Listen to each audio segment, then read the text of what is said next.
Hi everyone, welcome back to Brain Dump. I'm Kai.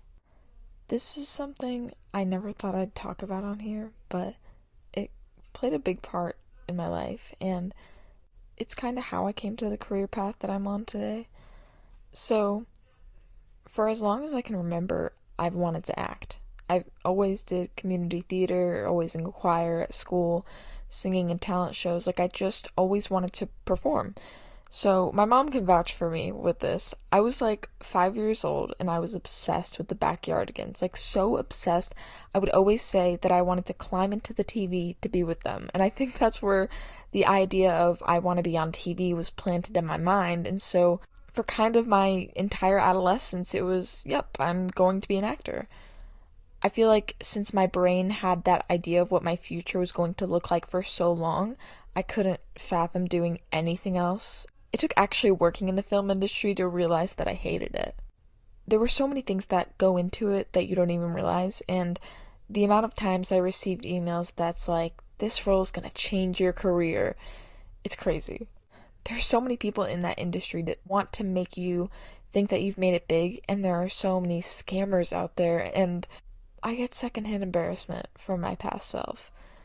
The only real big project that I did was Just Beyond for Disney Plus, and let me tell you, oh my god, let me tell you how fucking embarrassing that was. Oh my god, like I'm embarrassed. I sincerely, from the bottom of my heart, am so embarrassed. I hyped that shit up for months. I was on set for 8 hours and I had the best fucking time ever. Like, I genuinely did enjoy filming that. The show comes out, I got cut. That's so embarrassing. That is so embarrassing. That is so embarrassing. I'm still embarrassed just thinking about it because I really thought, you guys, this is gonna be my big break. Like, this is it, guys. This is it. No. I was cut. I simply did not appear.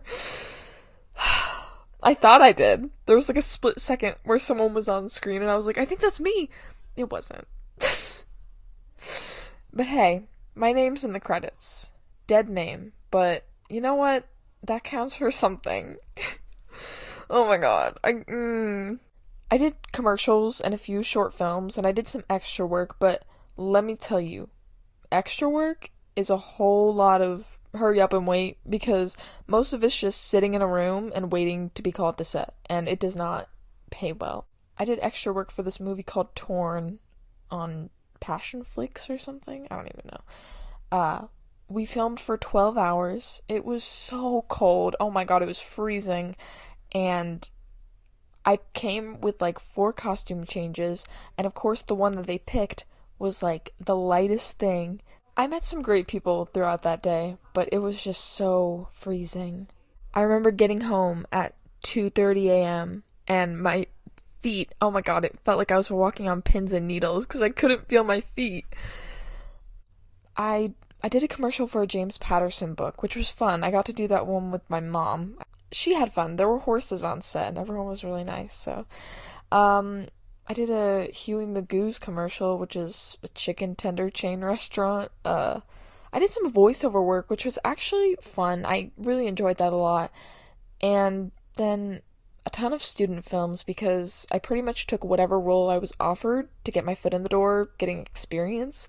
And a majority of those jobs did not pay, and it was at least 8+ hours on set, which honestly, at the time, I was so starstruck by the fact that I was actually doing it, and then reality started to kick in, and I realized that I wasn't actually enjoying myself at all. I enjoyed the idea of it, but then I was doing it, and it was nothing like I pictured it would be. It's fucking hard. It's really hard, and it's emotionally draining. Overall, I had good on-set experiences, and usually people were very nice. There's some people that acted like they were better than everyone, but I feel like that's kind of to be expected in an industry like that. I got my agent in March of 2021, and then I completely stopped auditioning probably the beginning of last year, and I didn't even make a firm decision, like, I'm going to quit acting. I think just after I got out of the hospital, I figured out my priorities, and I realized I don't want to act. I submit hundreds of auditions a month, and it's so so rare that you get a yes. And being realistic, it's so hard to make it in that field because it's so fucking competitive. I have so much passion for psychology, and I want to devote my life to learning about our brains and how they develop and help people figure out their brains, because we all need help figuring that out sometimes.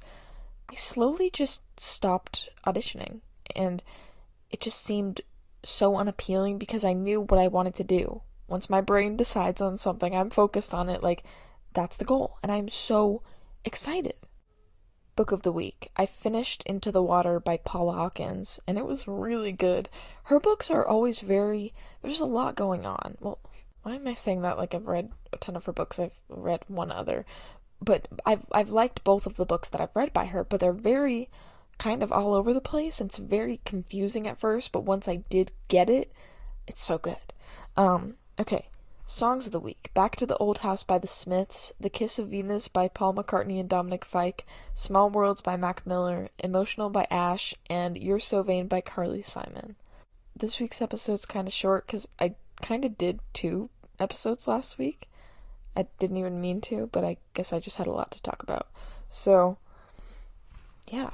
It's St. Patrick's Day right now. I don't know if I'm going to edit this tonight, but yeah.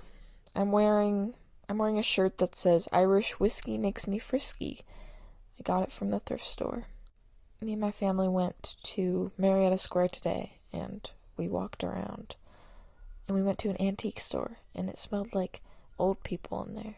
You know how like old people have that distinct smell? Like wet Band-Aids?